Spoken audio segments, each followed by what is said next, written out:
They told me never to trust the cameras, especially his. But here's what they don't tell you about hitting rock bottom. The only person who truly understands the darkness is the one who put you there. My name is Aria Vane, and this is the story of how I fell in love with the man who destroyed my life. We shouldn't be together. But this spark between us, this forbidden, impossible thing, it's too volatile to ignore, even if it burns my entire world down. And trust me, it will. Let me take you back. 2 years ago, I was scrolling through my phone late at night, watching my name trend for all the wrong reasons. Aria Vane. I used to be everything: sold out stadiums, #1 hits, magazine covers, the girl everyone wanted to be. But that was before the photo. You know the one I'm talking about. Everyone knows the one. Me outside Marcus's house. Makeup running down my face, hands reaching toward the camera like I was trying to claw my way out of the frame. The caption read, "Pop Princess has epic meltdown." 50 million views in 24 hours. My career over, my reputation destroyed, my life ruined. And the man behind the camera, the one who took that shot and sold it to the highest bidder, his name was Elias Thorne. Now, here's where the story gets interesting. Because 2 years later, I was about to do something unthinkable.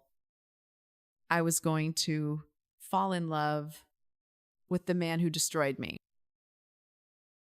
This is my story. If you're hooked already, stay with me, because what happens next, you won't see coming. It was a Thursday night in Los Angeles.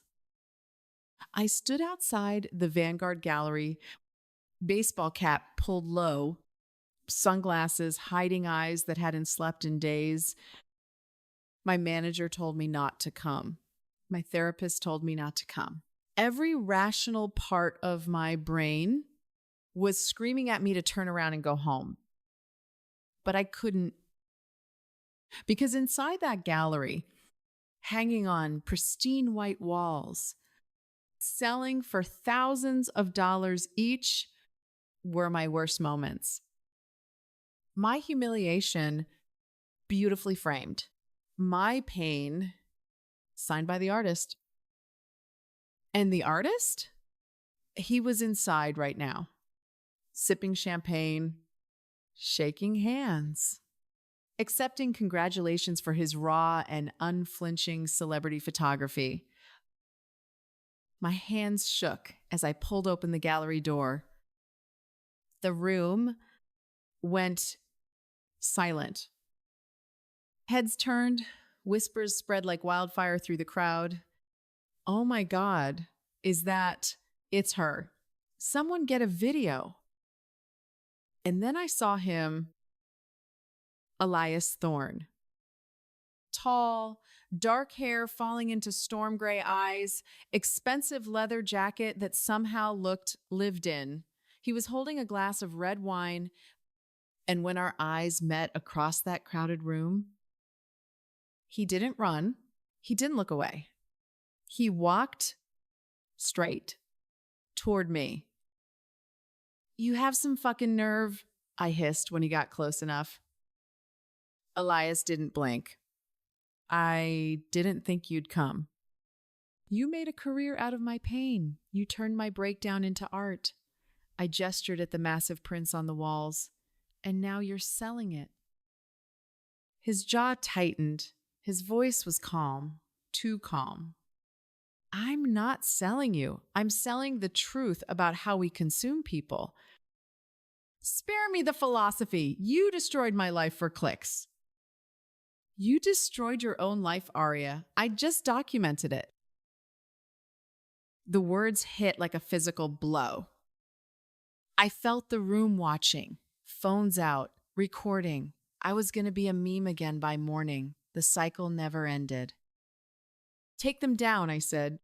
No. Take them down.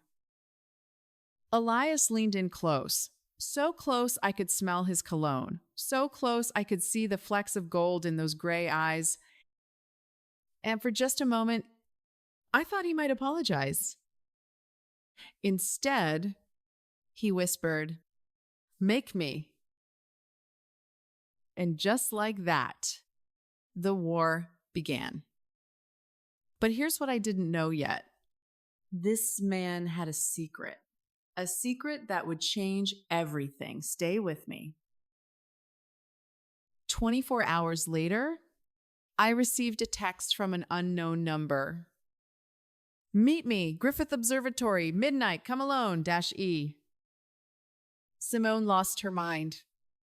"Aria, no, this is exactly what he wants. More drama, more photos. You're walking into a..." But I was already out the door. Because here's the thing about hitting rock bottom. When you have nothing left to lose, you start making dangerous choices. Midnight at Griffith Observatory. The parking lot was empty except for a beat-up Jeep. Elias sat on the hood, camera around his neck, like always staring up at the stars. I parked, took a breath, got out. "Why am I here?" I called out. He didn't turn around. "Because you want something from me." "I want you to disappear." "Liar." He finally looked at me. "You want redemption. You want people to stop seeing you as the girl who lost it. You want to be human again. And you can give me that?" Elias raised his camera. I flinched. "Put that down. I want to photograph you, really photograph you. Not the meltdown, not the scandal. You." "Why would I ever trust you?" "Because I'm the only one who knows what it's like to be hated for doing your job." And it was true. After that photo went viral, Elias became public enemy number one, the predator who pushed me over the edge. His Instagram flooded with death threats. He lost friends, relationships, job opportunities. The photo that made him famous also made him infamous. "One session," he said. "No tricks, no tabloids, just us. If you hate the photos, I delete them. But if they're good, maybe we both get a second chance." I should have said no. Every single instinct screamed to walk away. Instead, I heard myself say, "One session." And that's when everything changed. What happened in that studio would blur every line between enemy and ally, between hate and something far more dangerous. Keep listening. 1 week later, I stood in Elias's studio in the Arts District. Exposed brick, natural light streaming through massive windows. Surprisingly intimate. I arrived armored, leather jacket, dark makeup, walls up. "Sit," he said. I looked around. "Where's the setup? The lights?" "Don't need them. Just sit." I did, but I was tense. He circled me with the camera, not shooting yet, just looking. "What are you doing?" I asked. "Looking." "That's creepy."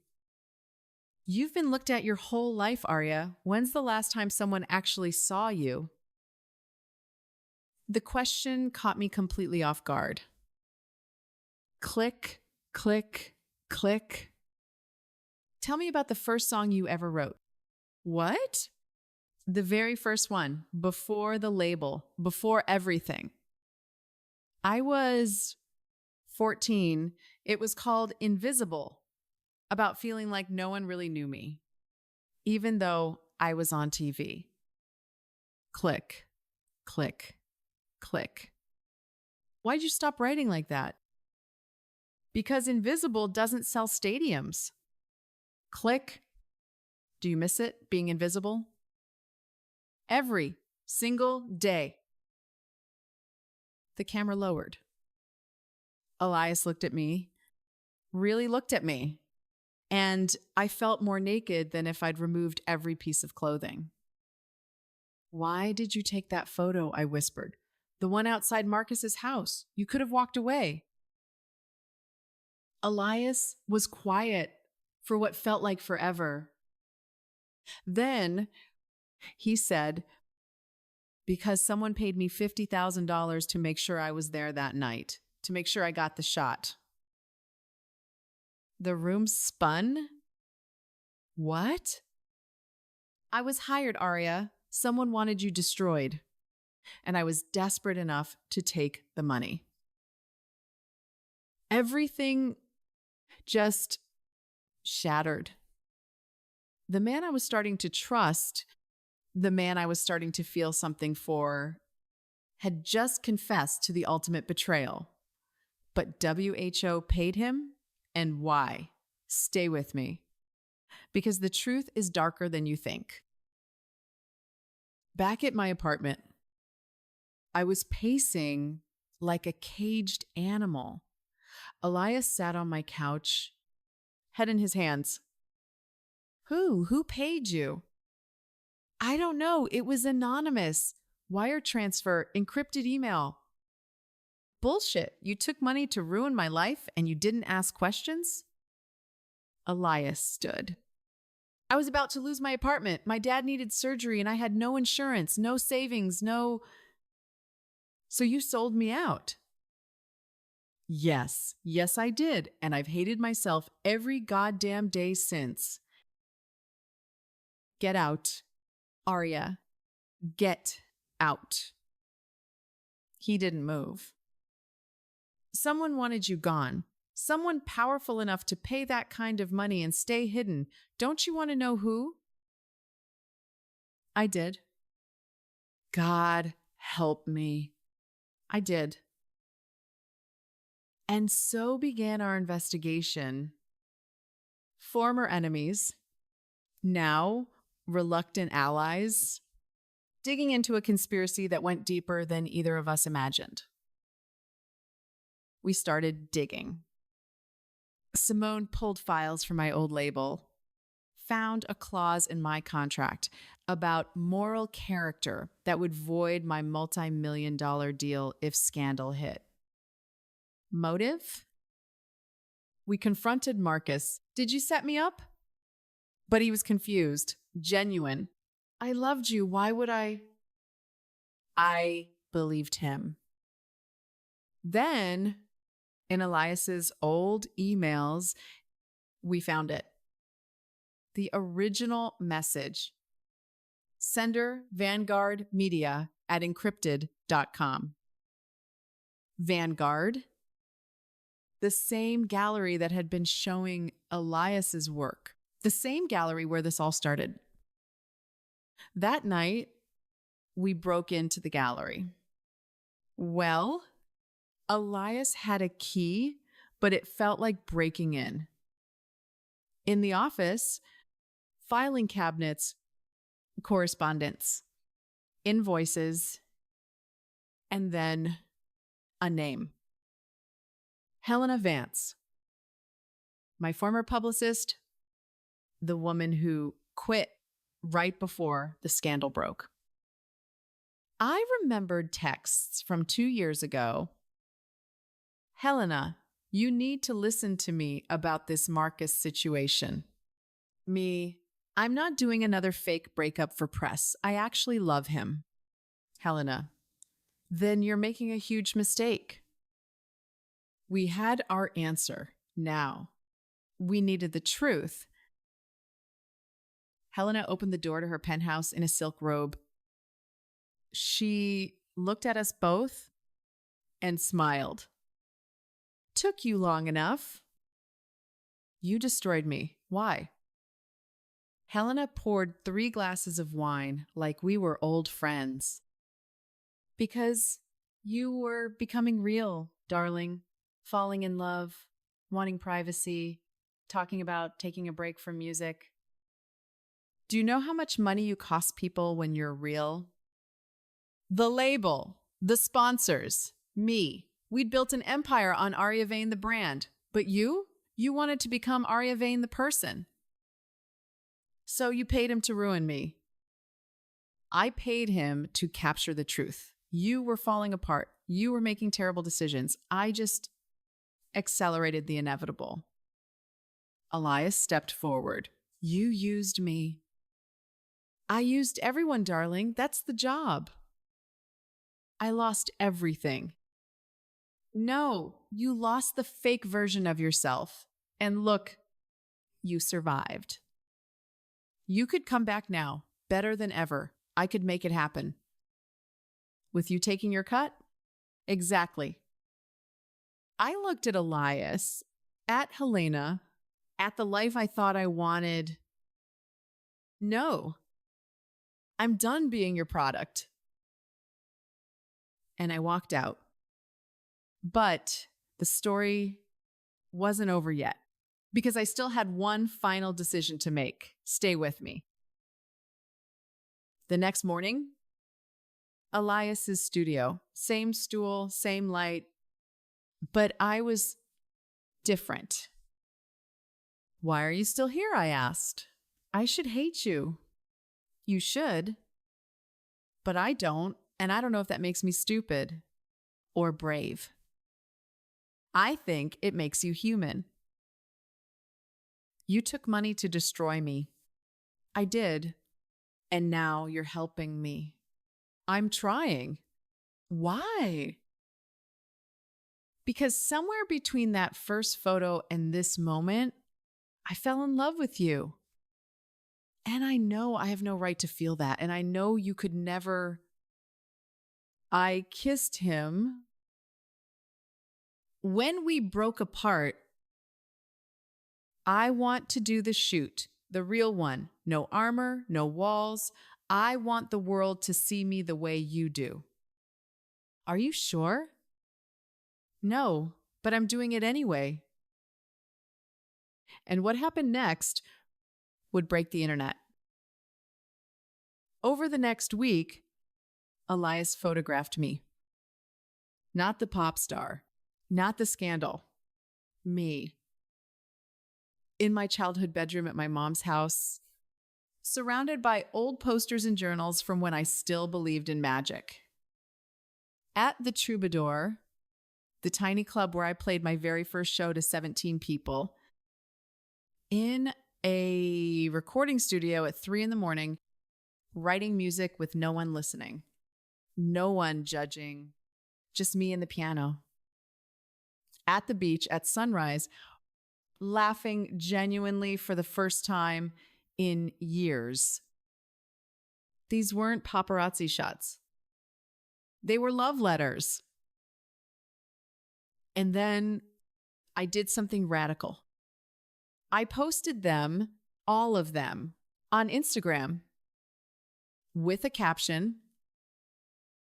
2 years ago, I fell apart in public. The world watched, judged, and moved on. But I'm still here. These photos were taken by Elias Thorne. Yes, that Elias Thorne. Because healing isn't pretty. It's messy and complicated, and sometimes it comes from the last person you'd expect. This is me, unfiltered, unbroken, finally visible. New music soon. -A. The internet exploded. 50,000 comments in an hour. Trending #1 worldwide. Think pieces, podcasts, debates. Some people called it brave. Some called it Stockholm Syndrome. Some called it the comeback of the decade. But I didn't care.